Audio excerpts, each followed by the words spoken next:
দীর্ঘ রোগভোগের পর একনিষ্ঠ কর্তব্যপরায়ণ পুলিশ কর্মী প্রসেনজিৎ চক্রবর্তী, ডাকনাম ডালু, আমাদের সকলের কাছেই ছোটবেলার বন্ধু ডালু, তিনি আজ দুপুর 1:30 এই পৃথিবীর মায়া ছেড়ে আমাদের সকলকেই হারিয়ে দিয়ে চলে গেলেন মহাধামে। আপনারা দেখছেন এখনও চ্যানেল ইএনসি বাংলা থেকে, আমি ডাক্তার সঞ্জয় সেন আপনাদের সামনে। হ্যাঁ, পুলিশের বদনাম আছে, আবার সুনামও আছে, কিন্তু এই পুলিশ কর্মী প্রসেনজিৎ চক্রবর্তী ওরফে ডালু মৃত্যুর আগে হাওড়ার পুলিশ কমিশনারেটে পোস্টিং ছিল।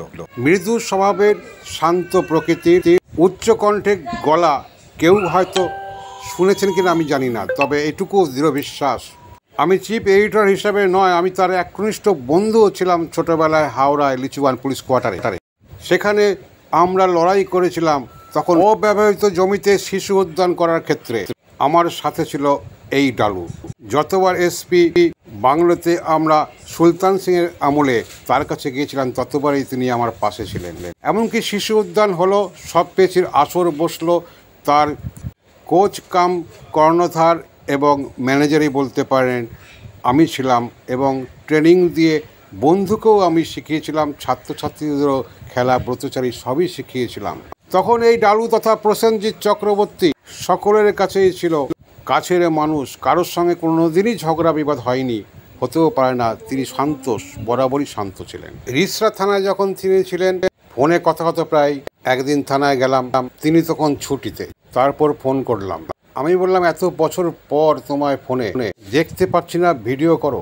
তখন তিনি বললেন যে এসো, চাক্ষুষ দেখে যাও, আমাকে চিনতে পারবে না। চেহারার ব্যাপক পরিবর্তন।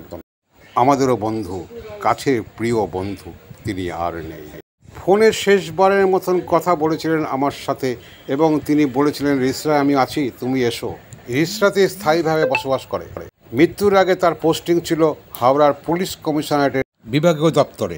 রোগের ব্যাপারেও তিনি শান্ত ছিলেন, কোনোদিনই কিন্তু কাউকে বুঝতে দেয়নি। কিন্তু তখনও জানতে পারিনি যে তার ক্যান্সার হয়েছিল। এখনও জানি না সেই সময় তার ক্যান্সার এফেক্ট ছিল কিনা। বরাবরই চাপা স্বভাবের। আমি আজ আরেক বন্ধু পশ্চিম মেদিনীপুরের চঞ্চল সিদ্ধান্তের কাছে যখন শুনলাম এই খবরটা যে তিনি ক্যান্সার আক্রান্তই মারা গেছে, ফোন মাঝে মাঝেই করতো বা আমি করতাম। তারপরে 2 বছরের মধ্যে একবারও ফোন আসেনি, হয়তো ফোন নাম্বার চেঞ্জ হয়েছে, কিন্তু তা যে ক্যান্সার রোগে আক্রান্ত ছিল যা এখনও ভাবতে পারছি না। ভালো মানুষকে এইভাবেই চলে যায়, সকলকে হারিয়ে দিয়ে। অদৃষ্টের এমনই পরিহাস। তার পিতা জগদীশচন্দ্র চক্রবর্তী, তিনিও পুলিশে ছিলেন, নিষ্ঠা ভরে কাজ করেছিলেন, তিনিও চাকরি থাকাকালীন অবস্থায় মারা গেছেন। কেমন দেখুন অদৃষ্টের পরিহাস। তার বড় ছেলে এই প্রসেনজিৎ চক্রবর্তীও চাকরি থাকাকালীনই চলে গেলেন ইহলোক ছেড়ে পরলোকে। তার আত্মার শান্তি কামনায় আমি এবং আমার এই এখন নজর সংবাদপত্র এবং এই চ্যানেলের সকল পরিবার